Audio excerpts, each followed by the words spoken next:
Thanks for joining us from the Ohio AgNet Voice You Know with the News You Trust studio, sponsored by Grain Equipment Company, where innovation meets execution. I'm Dale Minyo. Early midday, we're up to about a quarter of an inch of rain since the overnight rain started here in Morrow County. Also, don't forget Jackson County Regional Livestock Market will have a bred cow sale this Friday at 6 p.m. Details at jcrlm.com, your livestock authority. Well, as we look to Washington, Congressman Troy Balderson has been selected to serve as chairman of the House Energy Action Team by the Republican Committee chairman.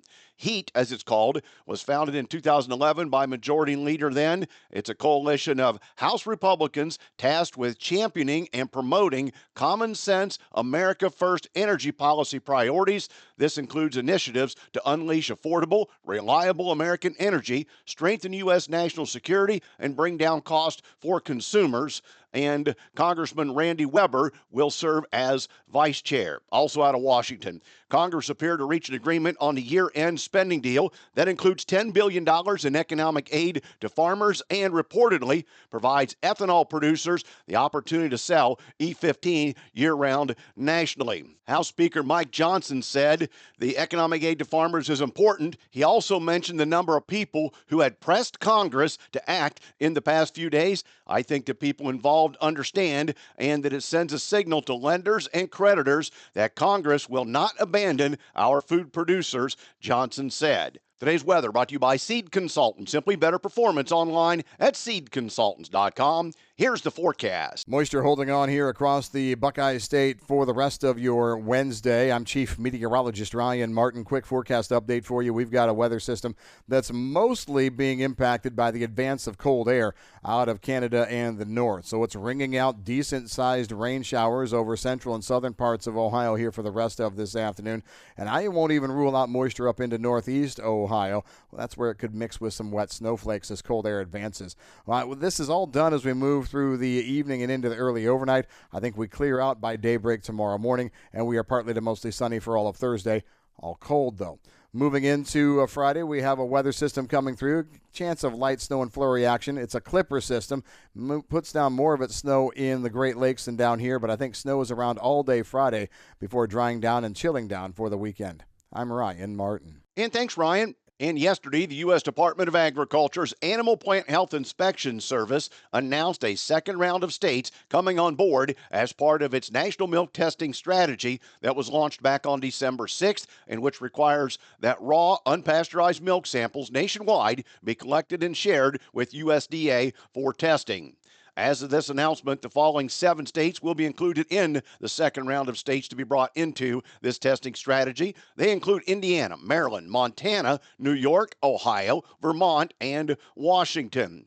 While the new federal order is effective immediately and has been in effect since December 6th, USDA continues to work directly with states to bring them on board as quickly as possible, while also accommodating state-specific needs. With this announcement, the initial announcement on December 6th combined 13 states begin testing under the NMTS. They represent a geographically diverse mix of states, some of which have been affected by H5N1 in dairy cows, and some which have never detected the disease. Additionally, these first 2 groups of states represent 8 of the top 15 dairy-producing states in the country, accounting for nearly 50% of U.S. dairy production. Time now for the Midday Market Analysis, provided by Leist Mercantile and sponsored by Brandt, helping growers take control for over 70 years. I'm Ryan Metzger with Leist Mercantile, providing your midweek fundamentals.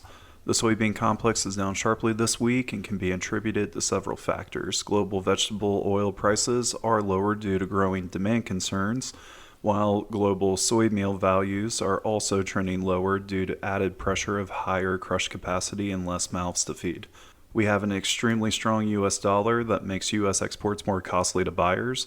We also have an extremely discounted Brazilian real, which makes soybean sales in Brazil even more profitable for farmers, and they are also looking to sell their crop.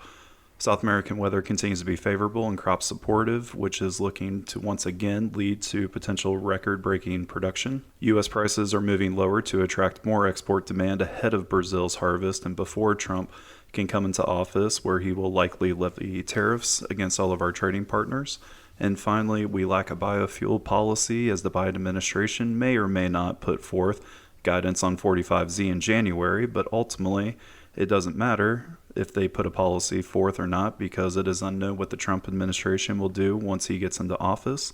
Based on Trump's last term as president, the sentiment is that he is unlikely to be friendly to biofuels. Please visit our website, licemercantile.com, to learn more about grain marketing program and crop insurance services.